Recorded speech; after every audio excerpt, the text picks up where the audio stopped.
I'm Tom Kelly.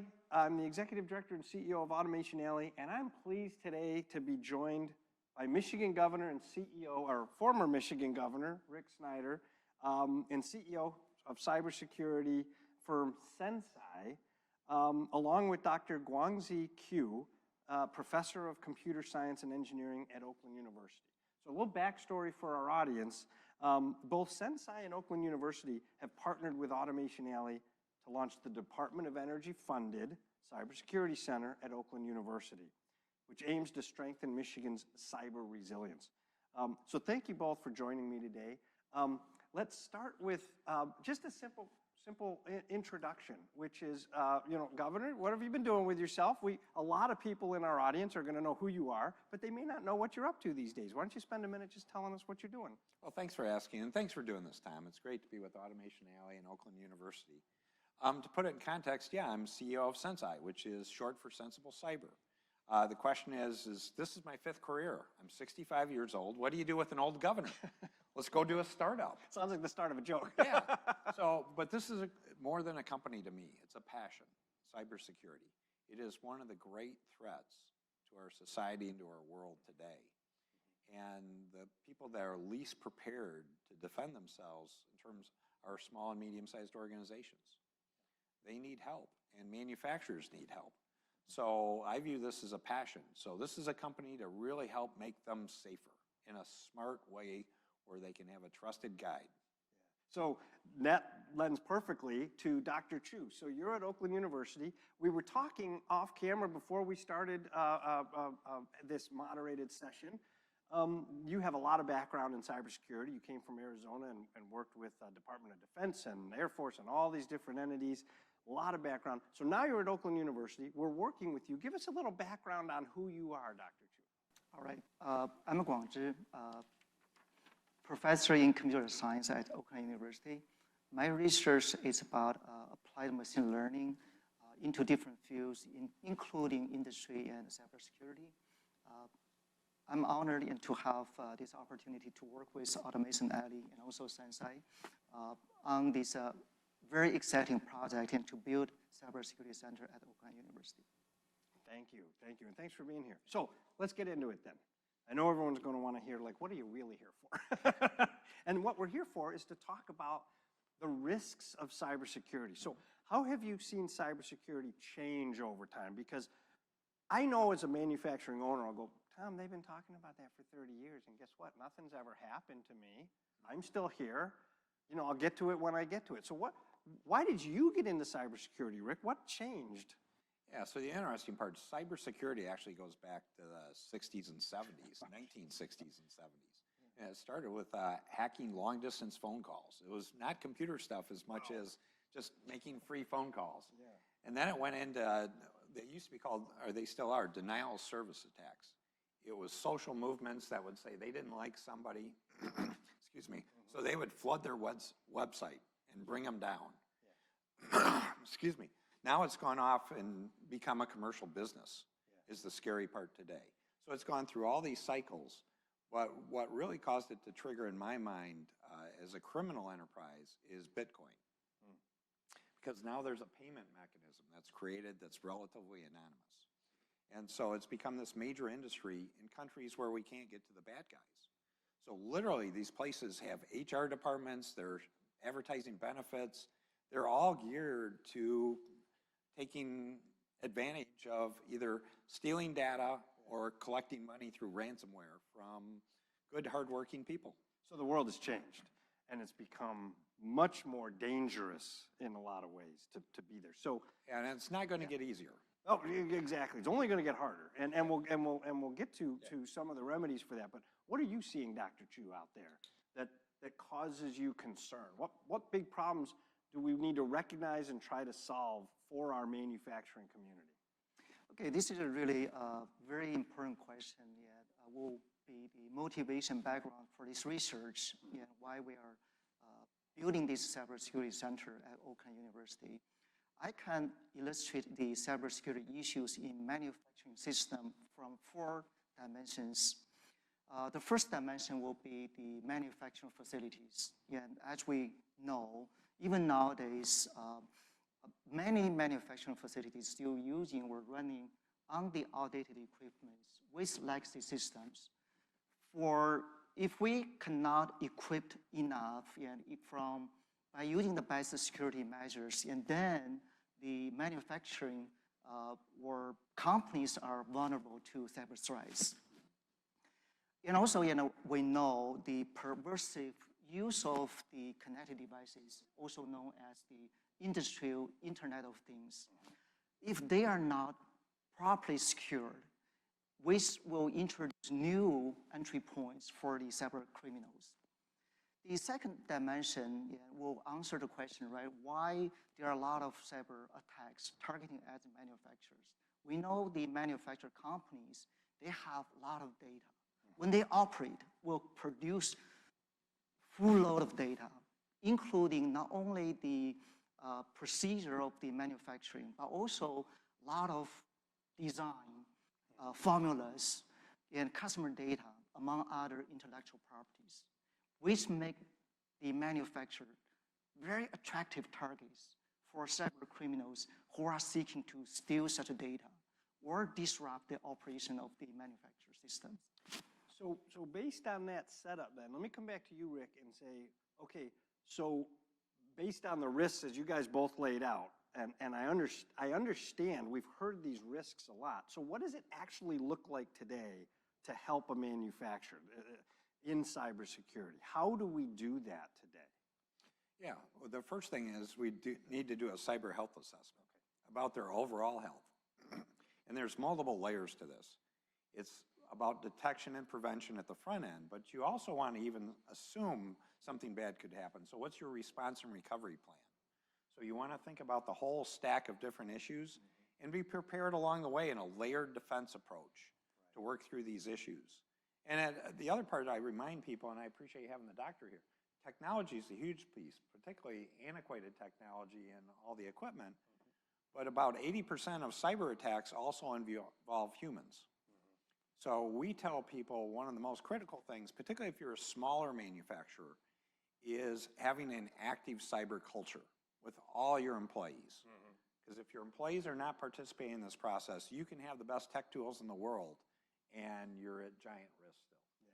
Yeah. Or someone drops a thumb drive outside and the employee picks it up and goes ahead and plugs it right in because they want to know who the owner was, right? Or they click on that email. Or they click, that's even better. Yeah, right, and we hear about that all the time. In fact, Automation Alley, over my career here as the CEO and before as the COO, we've had 2 or 3 major incidents from that. People clicking through. We'll get into phishing where people pretend to be me. I'm sure people pretend to be you all the time, like it's in an inordinate amount of time. Yeah, so also, I think Governor Snyder mentioned about is a human error. Yeah. Which is very, very critical. Nowadays, manufacturers, I would say the employees may not be trained with the best security practice. Yeah. So any improper handling the sensitive data, or they may be unintentionally and causing such a security breach, and through the phishing scams, or just anything could happen, and because the human error were sort of not really careful enough. Yeah, and so let me stay with you real quick, Dr. Qu. So we're working this partnership together with SensCy, Automation Alley, Oakland University. One of the outputs that we hope to achieve through this program is curriculum development for Oakland University to train students to be those vigilant hunters and protectors in our community. What does that curriculum look like?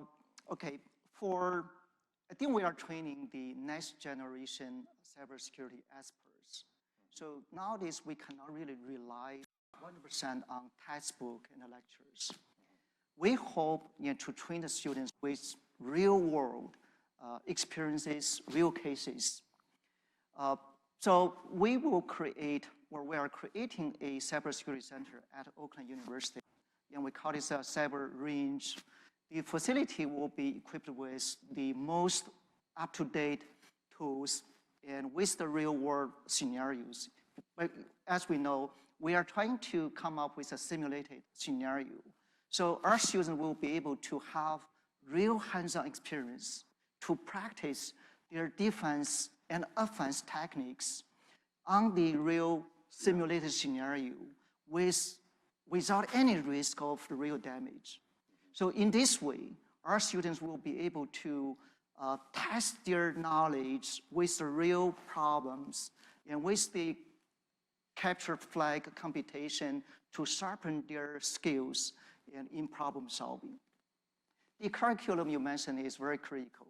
So we'll try to come up with a specialized curriculum with the help of the industry leaders in SensCy or the other companies will give us, or we co-develop this curriculum, will include almost all the bases for cybersecurity, from network security, penetration testing, reverse engineering, AI for cybersecurity, security issues in cyber physical system, IoT, digital twins. So any aspects need to be covered. So our students will be well-versed in these real scenarios, made them ready, prepared to hit the ground running. Awesome. So let's take it from there now. So the kids are getting prepared. I want to switch gears and come back to the manufacturer. Let's say I'm a manufacturer, and again, we know we talk about manufacturing in this environment because that's what Automation Alley does. So our audience is going to be manufacturers that are trying to solve these problems. So I'm a manufacturer, and I'm not blessed with a rapid response team. I'm not GM, I'm not Ford, I don't have someone I call, and they just come in and really lock everything down, and I have staff that solves the problem. I'm a medium guy, or I'm a small guy, and I have a cyber incident, an attack, something that is very much a threat to my business. What do I do? Let's start with you, Rick. What do I do? What's the first thing I do? At that moment, I know I've been in that situation. You feel immediately overwhelmed. What do you do? Yeah, Tom, it's interesting. The first thing you should do, or you should have already done, which is interesting, it's, do you have an incident response plan? Do you have a plan on the shelf? We do now. Yeah, that is all ready to go. Yeah. About what you do. And the analogy I give people is, do you have a fire evacuation plan? Well, yeah. Of course. In Michigan, do you have a tornado plan? Yeah. Do you have an incident response plan? Our research shows less than half the organizations do. And ask yourself the question, what's more likely to happen? A fire, a tornado, or a cyber attack? So the first thing to do is to have this plan on the shelf ready to go, because when you have the fire, you don't do your fire plan while you're burning. So, little late, right? Yeah, so if you've got the plan, it actually outlines all the key steps. Who you call, who you have to call for multiple things. If you don't have a plan, typically what you're going to end up doing is you're going to end up calling your insurance company, because hopefully you have insurance, and a lawyer most likely, because your legal issues are going to go through the roof. And that's all part of the plan that says, do I have enough insurance? Do I have enough cyber insurance? But then it goes on. Who are you going to communicate to? Your customers, your suppliers? How do you bring in the resources to do that? Your insurance company will have resources usually ready to deploy. If you don't have insurance though, you're probably going to be shut down for days before you even get going. If you don't have an incident response plan or insurance, your business is in jeopardy. So what would you add to that, Dr. Qu? I'm sure if I'm a manufacturer, it could be one of the worst days of my life, right? If I'm somehow the CEO or the COO or somehow related to, oh my God, we're in trouble. Well, they're all great things that the governor just outlined, but what would we do that's in addition to that? I think it's very important is to admit and don't hide anything. And we are under attack or cyber attack, right? And you don't want to say we're good, right? And better to, like Governor Snyder mentioned about, and communicate with your customer. So any manufacturer, doesn't matter small or medium size, you are part of the supply chain. So you need to let the others know and to have, or let them to prepare as well. Potentially there's, you don't want to have this attack spread too further. So communication is very important, and how legal be involved. Can I reiterate that? I think it's in most companies' DNA to hide what happened. They don't want to appear vulnerable, foolish, incompetent. all the things associated with, oh, I got hacked and somehow it was our fault. How do we change that culture, if you will, that says, no, the first thing I do in a cyber attack is I say, hey, my house is on fire, protect your houses because they're coming for you next because you're part of our chain. Yeah, we actually did that at the state of Michigan when I was governor. We actually went out and created working groups in manufacturing, healthcare, financial services. And we brought companies together to say, here, contact us and we'll help coordinate the release of that information in a thoughtful way to get it out to people. Because that's critically important, because if one party has it and it gets in the supply chain, it can spread like wildfire. And I'll give you a quick analogy in a different field, Tom, to bring it home. There was a school district that didn't let parents and teachers and students know that they'd been hacked. The bad guys actually put terrible information on the open web, like disciplinary records, mental health records, everything like that. Yeah. And so parents and kids went home and they had no notice this could happen. And so all this terrible information came out about these kids that literally could have caused some of them to commit suicide. God, that's awful. And that's because the school thought they wanted to control it more. Yeah. And that's a even worse case than manufacturing and what you can do in the supply chain, but it just proves the point. Holding it together. There are real consequences that you can't anticipate because you can't do all the derivative outcomes that could possibly happen. The harm is not just to you. Yeah, right. So I'm going to ask a question that is going to be right up your alley. And this bothers me. I think about it all the time. Artificial intelligence is going to be awesome for society. We know that. It is going to, just like the internet creation, it's going to create more wealth and opportunity and raise more people out of poverty around the world than probably anything before it. Flip side, all of the artificial intelligence is going to create deep fakes. It's going to create cybersecurity issues. That's going to create bad actors. What in the heck do we do with that side of artificial intelligence? With the advance of the techniques in artificial intelligence or machine learning, we know it's going to have a profound impact on the field of cybersecurity. On the one side and from the defense side, we could use the fancy algorithms and from machine learning to sift large amount of data to identify patterns, including users' behavior and network traffic, and say, this is an indicator of a security breach with almost in real time. And we know if we can do that utilizing the artificial intelligence techniques, the detection will be fast, and also the response will be quick. So the containment of the cyber security attacks will be minimum, and this is a good part for the organization. But on the other side, and the bad guys using the techniques of artificial intelligence and to come up with more convincing phishing attacks and more targeted scams and supercharge the malware and to dodge from the defenses, and which will be a big issue for us. It's more like a cat and mouse in game, and will be who can be one step ahead. It's going to continue to evolve. Yes, and also, White knight, black knight are going to fight each other all the way to the finish line, right? And also, we need to also know the concern. There is a concern for artificial intelligence. You mentioned about is a deep fake or deep voice. There will be a concern from the ethics and privacy perspective, and also unintended consequences if we're relying too much in using AI to keep us safe.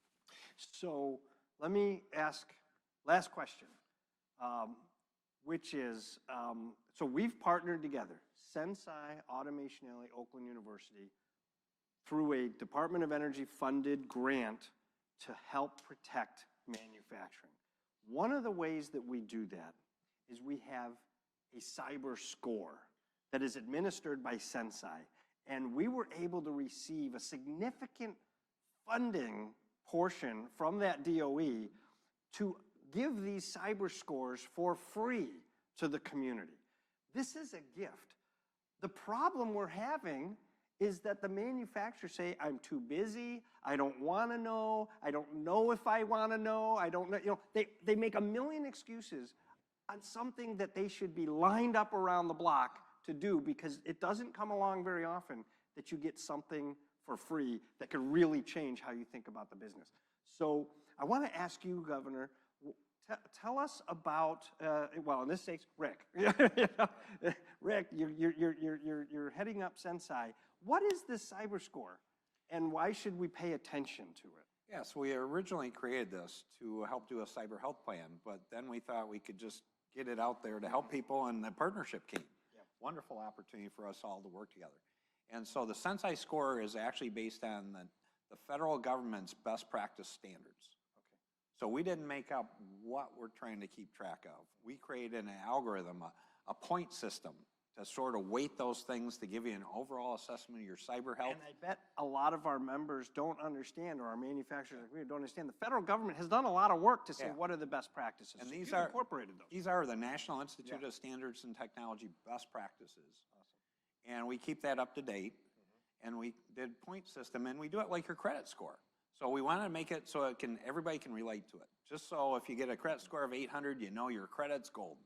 Yep. So we did on a 1,000-point scale, and roughly the way it sorts out, if you're 800 or better, you're in pretty good shape. You've done a lot of good things. You want to get a higher score all the time. Keep going. If you're 600 to 800, usually you've recognized it as an issue. You're making progress. If you're below 600, the three things I tell people, you might want to go stream Star Wars and learn the Force. If you don't want to do that, not a great option. Go to religious services. Or 3, get help. Right. Go out and get help. Go to an Oakland University program. Call us, call you. Get somebody, get your managed service provider to help you. But you need to do something. And the score is basically 39 interactive questions. It takes less than a half hour to do. There's no obligation. Again, we do this with you guys. This is all great data to collect. And you'll get a number out of it. You'll get a report, a summary report that will give you a realistically assessment of your cyber health. And what we've seen, and we've done hundreds of scores, it's not a good answer. Only less than 20% of companies are 800 or better. The average score is below 500. So let me ask you, if the average score is below 500, you're living on borrowed time. You're living on borrowed time, but do you help them say, and here's how you get there, and it's not nearly as difficult as you think. You just have to get these ducks in a row. It's not like, okay, you're going to spend $4 million on a $4 million business. Yeah. No, it's not like that at all. It's like, no, just close the door and put a lock on it. Yeah, and in a matter of months, you can be above 800. Great. And we actually, you have to be realistic. Scared of it. No, and the other part is you can do it in bite-sized chunks. It's not like a light switch flips and it's like, okay, I was 400, now I'm 1,000. Yeah, right. You're going to do these in a gradual basis that fits your budget, that fits your business priorities, but you need to make it part of your active culture. That's the main message we always come back to, because the people need to be involved along with technology, working hand in hand with good partners. And that's where I appreciate Automation Alley's lead about helping lead Michigan manufacturers. By getting scores done and having all this data and scores, Michigan's always been the leader in manufacturing. We can help lead the cybersecurity profile for manufacturers in the United States and the world. I can't beat that ending, so I want to thank you for your time. Governor Snyder, Guangzhi Qu, thank you for your time today, guys, and I hope we all learned something. And the most important takeaway is get your cyber score, because it's in that score that you know what you need to do. I just can't stress that enough. You know, we're men all of a certain age, you get your PSA, right? It's the same thing. You got to take care of yourself. You got to take care of your business. So thank you for joining us, and thank you guys for being here. I really appreciate it.